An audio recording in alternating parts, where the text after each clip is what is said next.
In this video, we are going to talk about the end of M.Phil Clinical Psychology and everything about the new MA in Clinical Psychology, which the RCI has introduced. So, for years, M.Phil in Clinical Psychology was the standard route to becoming a licensed clinical psychologist, at least in India.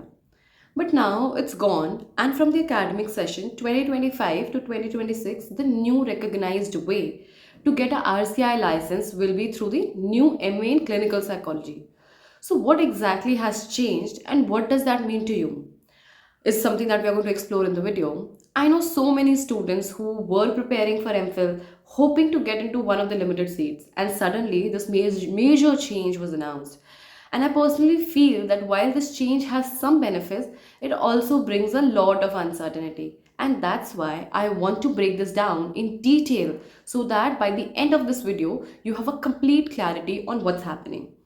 So I have divided this video in 5 parts. And in the first part, what exactly was M.Phil in clinical psychology? So before we talk about the new system, let's understand what M.Phil in clinical psychology was actually about. So M.Phil was a 2-year program regulated by the RCI. It was the only way to become a RCI licensed psychologist in India, and it was provided by some of the hospitals. So every year, only a few hundred seats were available across India. Admissions were based on highly competitive entrance exams followed by an interview. Now, personally, I feel that I have seen students who spent years preparing for the MPhil entrance because they had no other option. I remember speaking to a student who told me that, "Ma'am, I've been preparing for MPhil for the past 2 years now, and I don't think or if I don't get in this year, then I don't know what I'll do." Imagine the kind of stress having just a few seats and knowing that even if you are talented, you might not get in simply because of the limited opportunities. Many students had taken gap years, spent extra amount of money in coachings and still end up frustrated with no seats at all. So MPhil, their dream of becoming like a clinical psychologist was practically over, right? And I personally feel that it was unfair, and we need a system that allows more students to enter the field because no skill, not just no skill can make give accountability because there are limited seats available, right? So why do you think MPhil is being discontinued? Is the second thing that we are going to forward towards. And the new education policy of 2020, which is the modern education system, is to make education more accessible. And internationally, most countries do not have MPhil. They allow students to become clinical psychologists through a master's degree plus a supervised training. And RCI wants to reduce dependency on the limited MPhil seats and increase opportunities for the students. Now, this is the longer vision that the RCI has. MPhil was outdated in comparison to the global standard of psychology training. And personally, I feel that this change was bound to happen. If we look at the psychology education globally, very few countries have MPhil. Instead, they have professional master's program and they provide like a direct licensing options. The question is, if those countries could train competent psychologists, why were we still stuck with the outdated system?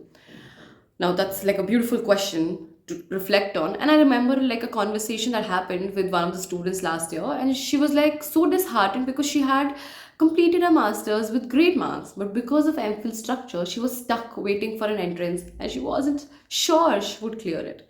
When I heard about the change, she was the first person I thought about because now students like her will have an alternative path instead of feeling stuck and running around in circles. There is a better opportunity.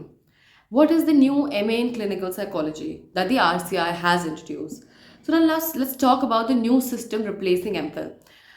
The eligibility of it. So you need 4 years of BA or BSc in psychology with at least 55% marks or 50% for the SCST. 3 years BA in psychology graduates plus a bridge course of 1 year with at least 55% marks. So understand, if you are already doing a BA or BSc, if that's a 4-year course, then you can directly apply. But if just in case you have introduced, if you have If you are doing a 3-year course, then you need to do a 1 year of bridge course to make sure that you are eligible for a MA in clinical psychology. Now, students in 2 years of MA program who have completed their first year can also apply. They are also, because some of the students might also be doing that as well. So the selection process will be 70% weightage to the entrance exam and 30% weightage to the interview. And I personally feel that the new system seems more accessible than the old one. More students will have a chance to enter the field, but I also feel that a lot of students are confused about the eligibility. And I've already, like, personally, when I did my live also, I've already received so many doubts that how can I apply? Can I apply? Am I eligible? I'm in the middle of this. What will happen to me? And one of the biggest concern is the quality of training. M.Phil was designed to be rigorous with clinical exposure and supervision. Now the question is, will all universities provide the same level of training in the new MA? If yes, then this is a great step forward. But if no, then we might have students getting degrees but struggling with practical knowledge, which was obviously the case when students passed out of MA without the M.Phil, right? Before their M.Phil. So M.Phil versus MA in clinical psychology is a comparison that we are going to do. So I'll be looking at my laptop for some time because I've made a tabular thing which I will also place it here so that I can explain things better to the students, because the comparison समझना ज़रूरी है so that you are completely aware कि M.Phil and MA में actually difference क्या है and why did the RCI felt the need to change and what exactly has changed. So duration दोनों का same है, 2 years. M.Phil भी 2 साल का था, MA भी 2 साल का है. Both are RCI approved. MA in clinical psychology, M.Phil in clinical psychology was also RCI approved, and now MA in clinical psychology will also be RCI approved. तो अगर आप वो डिग्री करते हो तो you will get an RCI licensing. M.Phil was actually highly competitive, but here in MA you will get more available seats. Now licensing will be, I already told you that M.Phil was also RCI licensing, and MA in clinical psychology will also be RCI licensed. Supervision and training, M.Phil had, as I already told you, it was intensive, and with MA in clinical psychology it will vary institute to institute. Now, we need to focus on one thing, that the new system is changing, right? And we need to adapt to the new thing that is coming up. It is going to be difficult. It is going to be very difficult. Change is never easy. So we need to make sure that we are ready. And I personally feel that RCI needs to strictly regulate the new MA program. Otherwise, we might end up in a situation where some universities provide great training while the other just give out degrees. And actually that's my biggest concern. We don't need just we just don't need more clinical psychologists. We need more well trained clinical psychologists, and degrees तो हम पहले भी दे रहे हैं, right? So what should students do now?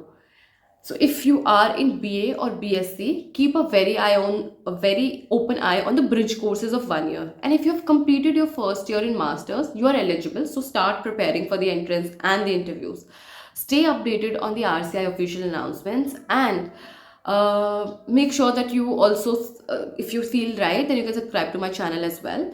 And this is one of the biggest chances in psychology education in India, and whether it is good or bad depends on how well it is implemented. But for students, the most important thing is to stay informed and be prepared accordingly. Now, what do you think about this new change that is happening? Share your thoughts in the comment. I would love to know, and I would love to resolve any other questions that you have. Make sure that you are updated, and if you feel right, then you can follow through my channel, because I will be keep posting a lot of videos. And thank you so much for always being there, always being so supportive in my journey. It really means a lot. My subscribers have always been very kind to me and very nice to me. And I love seeing all the comments and all the love that you show me on my live, on my comment section, on my personal chats, on my stories. It is amazing. I love to see that. The kind of interactions we have, that shows so much about everybody. Thank you so much. It means a lot. And see you in the next video. Till the time, bye bye. Take care.